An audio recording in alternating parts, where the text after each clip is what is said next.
नमस्ते बच्चों, कैसे हो आप लोग। उम्मीद है बहुत अच्छे से हो, खुश हो और स्वस्थ हो। बेटा, हम लोगों ने पिछले वीडियोस में अपने समास पढ़ रहे थे। हम समास के हमारे 2 वीडियो आप देख चुके हैं, समझ चुके हैं। आज हम उसके आगे के ही थोड़ा सा भाग करेंगे, पुनरावृत्ति करेंगे, थोड़ी सी उसके भेद करेंगे और एक अभ्यास कार्य। हम पिछले वीडियोस में 2 अभ्यास कार्य कर चुके हैं। आज हम एक और जो तीसरा है ना बेटा, उसको कंप्लीट कर लेंगे हम। ठीक है। समास क्या कहते हैं इसको मैं एक बार फिर से बता देती हूँ। समास क्या होता है बेटा? समास का होता है शाब्दिक अर्थ संक्षिप्त करना। ठीक है। 2 या 2 से अधिक शब्दों को मिलाकर जब एक नया शब्द बनता है, या 2 या 2 से अधिक शब्दों को मिलाकर एक नया शब्द बनाने की जो प्रक्रिया होती है बेटा, उसे हम समास कहते हैं। जैसे माता और पिता, तो इसको जब हम संक्षिप्त लिखेंगे, छोटा रूप लिखेंगे, क्या लिखेंगे? माता पिता। इसके 6 भेद है ना। तो पहला है कौन सा? अव्ययी भाव समास। अव्ययी भाव समास क्या होता है बेटा? जिस समास का पहला पद प्रधान या अव्यय होता है उसे अव्ययी भाव समास कहते हैं। जैसे प्रतिवर्ष, प्रतिवर्ष का जब हम विग्रह करेंगे तो क्या आएगा? प्रत्येक वर्ष। ठीक है। इसका क्या अर्थ होता है बेटा? हर वर्ष। अनजाने, अनजाने का क्या विग्रह होता है? बिना जाने, यानी जब हम इसको खोलकर लिखते हैं किसी शब्द को बड़ा करके तो क्या होगा? बिना जाने। इसको हम अव्ययी भाव समास कहते हैं, क्योंकि ये पहला जो शब्द है ये इसका प्रधान शब्द है, या अव्यय शब्द आप इसको कह सकते हो। ठीक है बेटा। अब दूसरा है तत्पुरुष समास। तत्पुरुष समास में बेटा जिस समास का दूसरा पद प्रधान हो और दोनों पदों में कारक चिन्हों का लोप हो जाता है, उन्हें हम तत्पुरुष समास कहते हैं। यानी कि यहाँ पर हमने जो अव्यय भाव में पढ़ा था पहला पद प्रधान है। तत्पुरुष में हम क्या पढ़ रहे हैं? यहाँ पे दूसरा पद प्रधान है। और तत्पुरुष की और एक पहचान क्या होती है? यहाँ पर कारक चिन्हों का लोप हो जाता है। यानी जो कारक चिन्ह होते हैं ना हमारे, ने, का, से, में, ये सब जो कारक चिन्ह होते हैं इनका लोप हो जाता है। जैसे उदाहरण देखो बेटा, देशभक्त, तो क्या हुआ? देश का भक्त। पेट दर्द, पेट में दर्द। ऐसे सिर दर्द होता है, सिर में दर्द। कर्मधारय, तीसरा वाला आप देखेंगे बेटा, कर्मधारय समास किसे कहते हैं? ध्यान से देखिए। जिस समास के दोनों पदों में उपमेय उपमान या विशेषण विशेष्य का संबंध होता है उसे कर्मधारय समास कहते हैं। अब आप बोलोगे उपमा उपमान क्या होता है? यानी जिसमें किसी चीज की आपस में 2 चीजों की एक दूसरे के साथ समानता बताई जाती है। या विशेषण विशेष्य, जिस एक शब्द तो होता है इसमें जिसकी विशेषता बताई जा रही है, और विशेष्य जिसके बारे में विशेषता बताई जाती है, यानी जिसका हम विशेषण बताते हैं, तो वो विशेष्य शब्द होता है। अब यहाँ पे उदाहरण देखो आप, नील गाय। नील गाय में क्या है? नीली है जो गाय, तो गाय की विशेषता क्या हो गई? वो नीली है।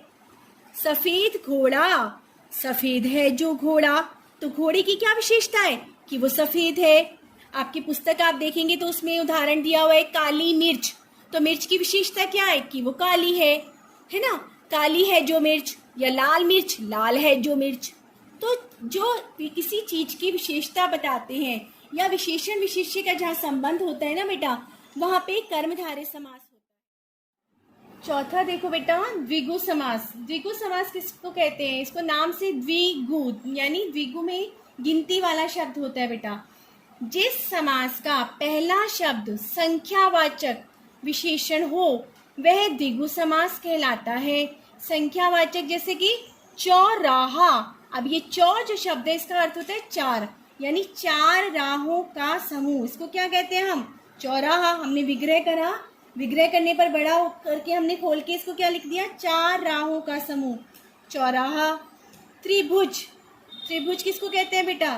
3 भुजाओं का समूह। 3 भुजाओं का समूह आप लोग बनाते हो ना गणित में, ऐसे 3 भुजाएं जिसमें होती हैं, त्रिभुज होता है ना, ये है ना, जिसकी 3 भुजाएं होती हैं, तो इसको त्रिकोण भी कहते हैं। अगर आप 3 कोणों का समूह कहोगे त्रिकोण, तो उसमें 3 भुजाएं होंगी। तो संख्या जहाँ पे होती है 9 रत्न, जहाँ पे 9 रत्नों का समूह होता है।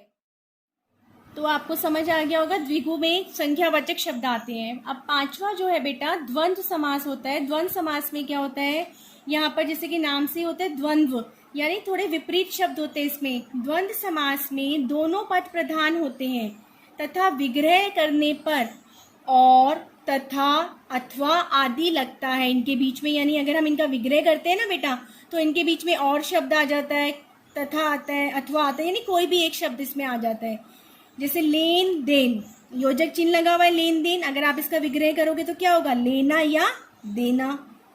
सुख दुख, योजक चिन्हों के से जुड़े हुए, लेकिन जब आप इसका विग्रह करोगे तो क्या बन जाएगा, ये सुख और दुख। तो ये द्वंद्व समास जो होता है, इसमें दोनों ही पद अपने आप में प्रधान होते हैं, क्योंकि सुख का भी देखो अपना अर्थ होता है, दुख का भी अर्थ होता है, दोनों यहाँ पे कोई भी एक, सिर्फ एक प्रधान नहीं है, ना पहला है ना दूसरा, दोनों आपस में प्रधान है। लाभ और हानि, लाभ और हानि आपने सुना शब्द ना, तो ये भी द्वंद्व समास का उदाहरण है, लाभ और हानि, है ना, बीच में योजक चिन्ह के साथ हम लिखते हैं ऐसे वाले शब्द। अब है बेटा छठा, बहुव्रीहि समास। बहुव्रीहि समास क्या होता है, बहुव्रीहि समास होता है जिस समास में पहला पद ना तो प्रधान होता है, यानी ना पहला पद प्रधान है ना दूसरा पद, बल्कि दोनों मिलकर किसी तीसरे की तरफ संकेत करते हैं। यानी यहाँ पे जो शब्द दिए हैं ना बेटा, इसमें से कोई भी, दोनों शब्द में से कोई भी प्रधान नहीं है, कोई तीसरे शब्द की तरफ संकेत कर रहे हैं। जैसे उदाहरण देखो आप, दशानन। दशानन क्या है, दश है आनंद जिसके, अर्थात दशानन वाला कौन होता है, रावण, है ना। नीलकंठ, नीला है कंठ जिसका, अर्थात शिव। आपको पता ही है शिव जी भगवान को हम क्या कहते हैं, नीलकंठ कहते हैं, है ना। और रावण को क्या, रावण को दशानन भी कहा जाता है। तो ये उनके नाम है। तो जब आप विग्रह करेंगे, उसको लिखेंगे, विग्रह करके खोल के लिखेंगे किसी शब्द को, तो दश है आनंद जिसके, अर्थात रावण दशानन का बन जाएगा, या नीला है कंठ जिसका, अर्थात शिव नीलकंठ का हो जाएगा। ऐसे लंबोदर होते हैं, है ना, लंबा है उदर जिसका, अर्थात गणेश। ठीक है बेटा। अब देखो बेटा, अभ्यास कार्य हम कर रहे हैं। अभ्यास कार्य में प्रश्न संख्या 3, निम्नलिखित शब्दों का समास विग्रह कीजिए और समास का नाम भी लिखिए। आपकी पुस्तक में दिया गया है ना बेटा, आपकी पुस्तक में कुछ शब्द दिए गए हैं, वो शब्द देख लेंगे आप अपनी पुस्तक में, और जो भी आपकी पुस्तक का खाली स्थान है वहाँ पे आप पहले विग्रह भरेंगे, उसका समास विग्रह करके दिखाएंगे। मैं यहाँ पे आपको समझा रही हूँ और समास का नाम भी बता दूंगी मैं, तो आप आपसे यहाँ से वीडियो से देख के अपनी पुस्तक में लिख लीजिएगा। ठीक है बेटा। अनजाने, इसका समास विग्रह क्या होगा, बिना जाने, और समास का नाम अव्ययी भाव समास। नीलकंठ, समास विग्रह के हम नीचे क्या लिखेंगे, नीला है कंठ जिसका, अर्थात शिव। ठीक है बेटा। तो हम इसमें क्या लिखेंगे, कौन सा समास है ये, बहुव्रीहि समास। त्रिनेत्र, तीन नेत्रों का समूह, संख्यावाचक है ना ये, तो यहाँ पे समास का नाम क्या आ जाएगा, द्विगु समास। अगला देखेंगे, नील गाय, नीली है जो गाय, कौन सा समास है बेटा, ये विशेषण विशेष्य वाला है ना, तो कर्मधारय समास हो जाएगा ये। ठीक है। आजन्म, आजन्म क्या होता है, इसका समास विग्रह जब हम करेंगे आजन्म का, तो क्या लिखेंगे, जन्म भर, कौन सा समास है ये भी अव्ययी भाव समास है।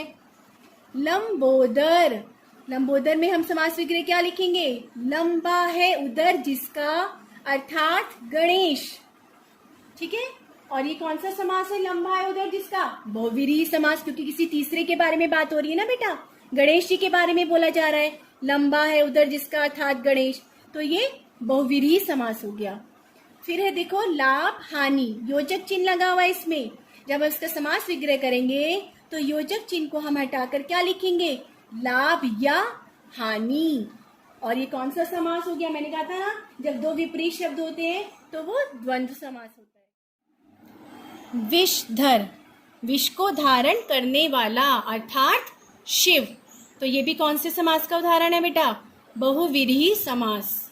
ठीक है। इससे संबंधित आपको कोई भी दिक्कत है आप कमेंट बॉक्स में पूछ लीजिएगा, और ये सभी कार्य आप अपनी उत्तर पुस्तिका में, और जो भी हमने अभ्यास कार्य किया है वो अपनी पुस्तक में करेंगे। सिर्फ अभ्यास कार्य बेटा आप उत्तर पुस्तिका में यानी कॉपी में ना कीजिए, सिर्फ उसको किताब में रहने दीजिए, और कॉपी में सिर्फ हम परिभाषा या प्रश्न उत्तर करते हैं। ठीक है बेटा, ज्यादा काम हमने कॉपी में नहीं करना, हमने किताब का अभ्यास कार्य किताब में ही रहने देना है। ठीक है बेटा, धन्यवाद।